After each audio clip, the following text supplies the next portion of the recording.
allocations are invalid because at the time they were approved, Malam El-Rufai signed, the application and approved the land allocation. They had ceased to be the Minister of the Federal Capital Territory. So virtue of the fact that Chief Obasanjo had dissolved the cabinet. Well, that could be right. If technically it is no longer it was no longer the minister then it's illegal for him to have done so. If that is the case. Well, I mean, we know that the Federal Executive Council was dissolved on the 17th of May. Okay. And there are allegations that Malam El-Rufai actually signed, approved some allocation even up till 29th of May. Okay. That means it's illegal. He shouldn't have done so because technically he was no longer the minister. I think that is what this case is trying to. A lot of people are expressing surprise at all this because at the time that all these things were happening, Malam El-Rufai kept stressing that he was just following the plan for the city. Yeah. Did you know? Yeah. So, and at that time, it seemed the people were hailing him for following the plan to the letter. So, what do you think about all this, should I say, filth that is coming out now? If he was indeed following that script. Yeah. Then I was one of those that was supporting him then and was following the script. Because I was trained as an urban planner, professionally qualified. So I supported what he was doing. And all professionals in the built environment industry, they were supporting what he was doing. They were very happy. We all went to a very decent environment, a decent capital city. And it's a surprise that such a thing could happen. Of course, you can't rule out all these things because even then, politics, the basis of politics can derail any administrator in that regard. So it's a surprise.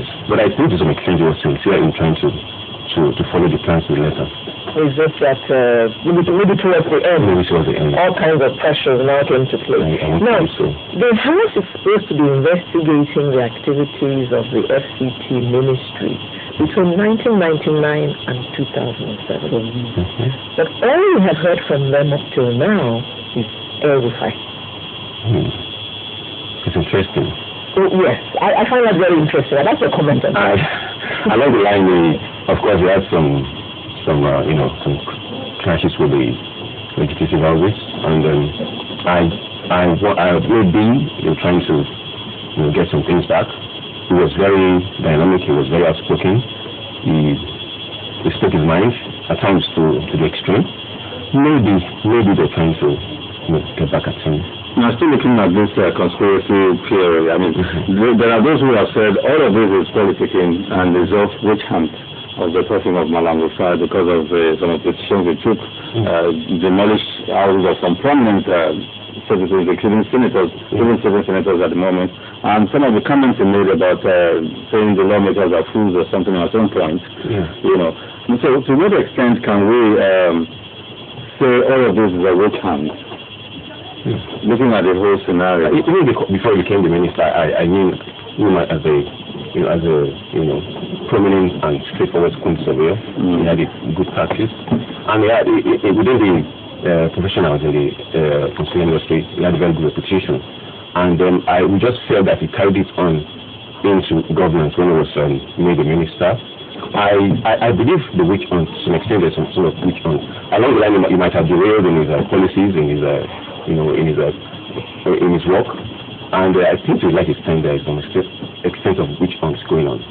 Okay, we've still been joined by Mr. Malaki Ugumadi, who's a legal practitioner. Good morning, Malaki. Good morning. Good of you to join us. We're looking at the Abuja land allocation and the spotlight that the National Assembly has focused on Malam El-Rufai, even though the brief was that they should look at the activities of the FCT ministry between 1999 and 2007.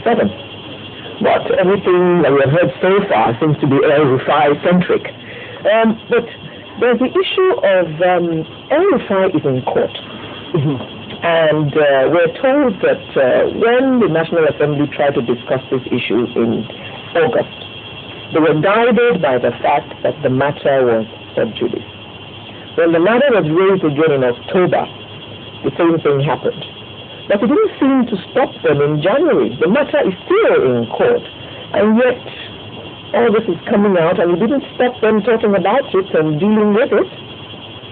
Well, if the National Assembly, like you rightly said, was guided in those previous months in dealing with the issue by reason of the pendency of the matter in court, and if we can establish that the processes of those court actions were validly served on the National Assembly, I suppose and I guess that there would also be some injunctive rules therein.